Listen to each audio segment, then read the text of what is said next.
Now that the dust is settled, let's talk about the silver lining / upside to this Steam Machine price leak drama. And after that, let's talk about how it looks like more developers are realizing that you only get rewarded for supporting Steam Deck. How's it going, everyone? As always, my name is Jimmy Champagne. This is Deck Ready, my channel all about Steam hardware. I hope you had a great weekend playing a ton of video games. I finished up Dying Light the Beast. I love this game. It's one of the best games I played in 2025, and despite the fact that it has a Steam Deck preset and, it's deck verified, I would not recommend playing it on the Steam Deck or even the Legion Go S if you have one of those. I tried it on both handhelds using the Steam Deck preset, and I dropped the Legion Go S to 800p. It just has way too many performance issues, and it stutters like crazy whenever you have more than 3 or 4 zombies on the screen. And it does this thing that Dying Light 2 does, where when you're traversing the map, between the map tiles, it'll freeze for like 3 or 4 seconds, and I just can't handle that. So like, even though it's a reduced price game, even though it has a Steam Deck preset, I think it needs a little more work in terms of performance, but it's like almost there. So if you have a PC or a PlayStation 5 where this game is playable at a better technical state, I would prioritize that. But I had a lot of fun playing it, so it's back to Baldur's Gate 3 now that I cleaned it up. Let me know what you're playing down in the comments below. Also, I only need 2,500 more subscribers to get to 100k, and then I'll get the silver plaque to go back there behind me. So help me out and subscribe to the channel and set your notifications to all. But let's get into the first news story and talk about some of the silver linings surrounding the whole price leak drama situation that unfolded with the Steam Machine over the weekend. If you didn't catch that, long story short, over on the Steam Deck subreddit, someone posted a link to a storefront in the Czech Republic that had listings for the Steam Machine at 512 gigabytes or 2 terabytes. And if you did the conversion math, the prices equaled out to $1,070 for the 2 terabyte version and around $950 for the 512 gig version. One of the big clues that slipped me by, which is kind of crazy that this was just a guess, is that the 2 terabyte version was only a little over $100 more than the 512 gig version. Even if you discount the fact that 2 terabyte drives are going through the roof right now,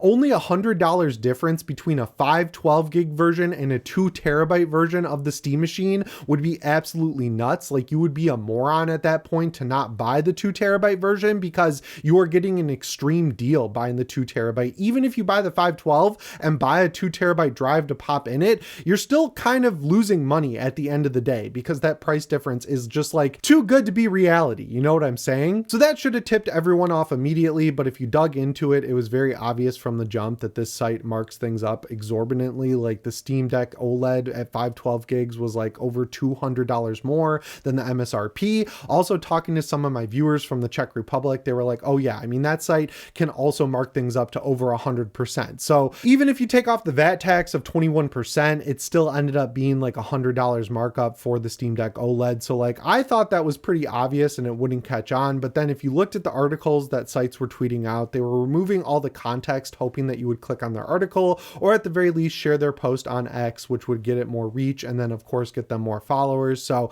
it was just a huge mess all around. And then there were even some YouTube channels who were like, oh my God, the Steam Machine's going to be over $1,000. It's going to be dead on arrival. This is crazy. You should just buy a PS5 or PS5 Pro. Oh, and to cap it all off, after I did my video, someone in the Czech Republic contacted smarty.cy and they were like, hey, is this a legit price? Do you know anything? And they were like, no, it's purely a guess. We're just getting things ready to have it in our system, and we need a price in our system for it to let us have a store page for the console. So with the recap covered, there are some silver linings that I think are worth talking about. If these websites, because there was another one in the Czech Republic that also put up store pages that had a completely different price, so that should have been another sign. If they're making store pages for the Steam Machine, that is a good sign that Valve is still kind of aggressively targeting that Q1 release date for the Steam Machine. I think it still could get delayed, honestly, because, look at the Steam Deck, that got delayed. Look at everything Valve's ever done. Even Half-Life Alyx, I'm pretty sure, got a very short delay just to clean up some of the bugs, but the result of that is a more perfected device, so I'm absolutely fine with that. But with that being said, this thing is clearly something that's been done for quite a long time. Like, they were either sitting on this or the Steam frame to make sure they could concurrently line up the release dates of them,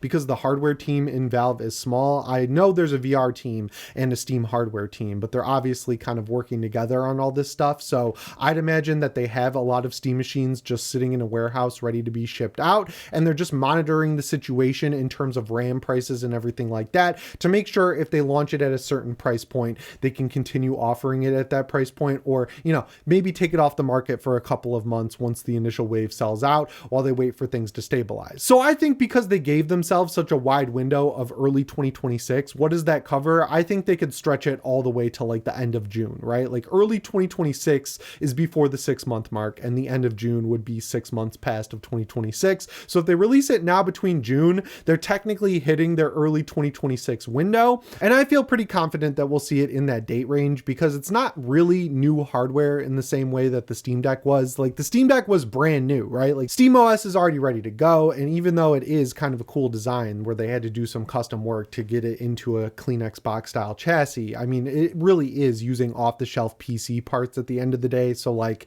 I feel like it's a lot more realistic to expect them to hit their initial launch window, and seeing these store pages go up really does kind of point you in that direction. So that's good. Another silver lining is that after you do the math of taking off the 21% tax that the EU has on electronics and I guess everything else, and also kind of doing the percent math on the markup, you end up at a price point for the 512 of around $650, which would be great because that's the one I guessed, right? Like, you know, back when we got that information that if you added up all the parts, it equaled out to 425, you factor in the shipping costs, you factor in the increase of inflation on all these memory things like RAM and SSD, coming in at 650 for the 512 gig version, presumably without the controller, would make a lot of sense. And speaking of the controller also had a store page on one of these sites, and if you did the math, it came out to around $100. So if you do the math to reduce the price to what it should be, that equals out to like 60 or 70 bucks, even though they're guessing. I mean, it's a storefront that gets a lot of controllers in. They can look at the parts being used and kind of guess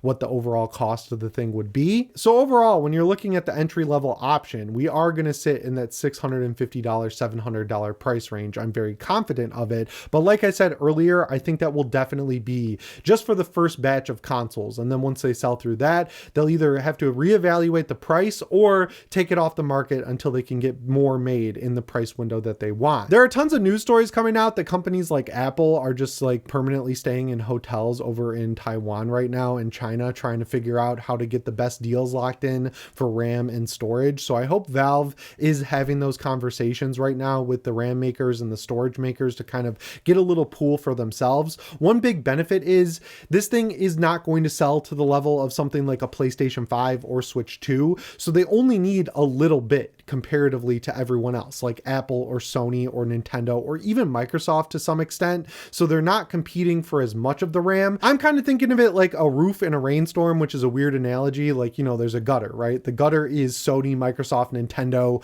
all these PC manufacturers, Apple, Google, all the data centers. They're the gutter. They're catching all the rain as it falls down the roof. Of course, the gutter's going to overfill if the rainstorm gets too big, and then Valve will sit there under the gutter catching the little drops of water in their bag. That's the amount of RAM they need versus everyone else. So like, I think they're going to be covered in the RAM scenario just fine because they need a lot less than everyone else, which is good. I mean, of course, it could be meteorically popular and then they'd have to address the situation another way, but I'm feeling pretty confident that this thing will do well for their estimates, and it might exceed their estimates, but like compared to everyone else, it's probably going to sell dramatically less, and that's fine. I also saw criticism that this is Valve's fault for being so silent about the Steam Machine, and like, I agree to like a 5% extent. Obviously, if they talked about it more and let us know what was going on, it would kind of resolve this and nip it in the bud. But on the other hand, if you respond to every leak and rumor that comes out, all that does is just encourage every leak and rumor to just continue being propagated, right? Like, websites would love nothing more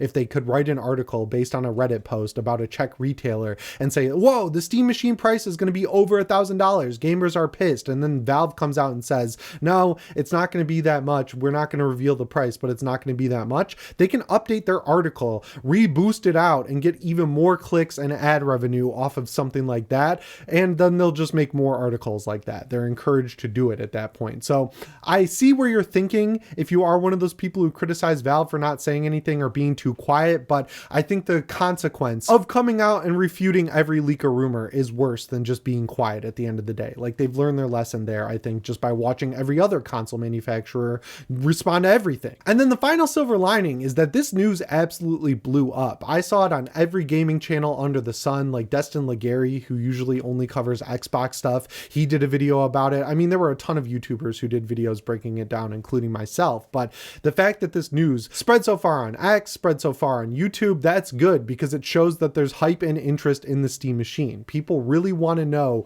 what it's going to cost. And I know there's a lot of people who are in different camps, right? Like there's still people hanging on in the Xbox camp. There's of course people in the Sony camp that really want to know how much it costs, and they're crossing their fingers that it's way higher than what you'd pay for their specific console. But like outside of them, it was really cool to see so many people talking about the Steam machine. It felt like when it was announced a few months ago. So yeah, to wrap this up, feeling very confident that we're going to see the Steam machine in early 2026. I'm feeling very confident that it'll be at a good price, and all we have to do is just sit back and wait, and Valve will reveal news when they have it to share. And in the meantime, I mean, the Steam Deck still exists and it's awesome. So let's talk about developers who are realizing that you'll sell more copies of your game if you prioritize Steam Deck from the jump and not 8 months to a year after the game comes out. And we're back on Larian, who are like golden childs in the world of Steam Deck development, because even though it came out a lot later than Baldur's Gate 3, the fact that one guy in that studio spent the time to port the game to Linux and make it look and run way better than it does through Proton,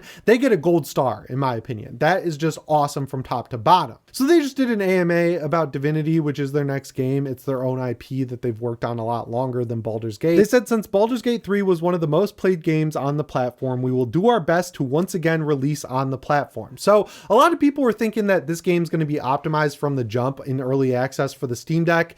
That's lofty thinking. I don't think that's ever really going to happen, because when you release a game in early access, I think expecting it to run well, even on good PCs, is kind of like a far-fetched goal, because every early access game comes out unoptimized. And one of the consequences of the way Baldur's Gate was developed and Divinity Original Sin 2 is that when you get the final game, the first act is always like super optimized. It's technically perfect. There are no bugs. And then the farther you get into the game, because those got least development time compared to the initial act, they always run worse as you go along. So we need to figure out a fix for that. So yeah, in the early access phase, I think it might run on the Steam Deck because, you know, Baldur's Gate 3 ran in early access decently on the Steam Deck as well as it did on everything else. But like, let's pump the brakes here a little bit. I think they are prioritizing the actual launch of the game, and I'm happy with that. I really like when developers do that because it shows that they care about PC players and understand where they want to play games. And as you've seen with Baldur's Gate 3, if you prioritize supporting the Steam Deck,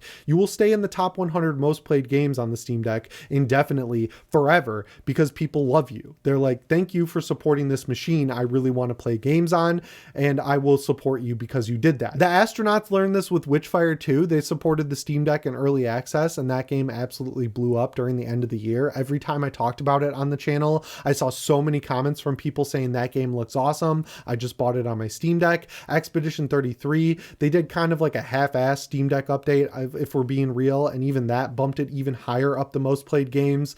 Arc Raiders supported the Steam Deck from launch and runs pretty decently on it, and a lot of people play that on the Steam Deck. So hopefully more and more developers continue to release Steam Deck optimized games at launch, and that's good for everyone, because if you optimize your game for the Steam Deck, which is a handheld, it'll be optimized on everything else, and then everyone will buy your game and be happy. Like, optimize your games is the resolution to this story. It just helps everyone in the long run. It helps you make more money. It helps us play more games. Everyone's happy at the end of the day, and the baseline should be finished products on release. Wouldn't that be great? Anyway, guys, that's all I've got for you in today's video. As always, my name is Jimmy Champagne. I'll see you in the next one. Thanks for watching, and shape on.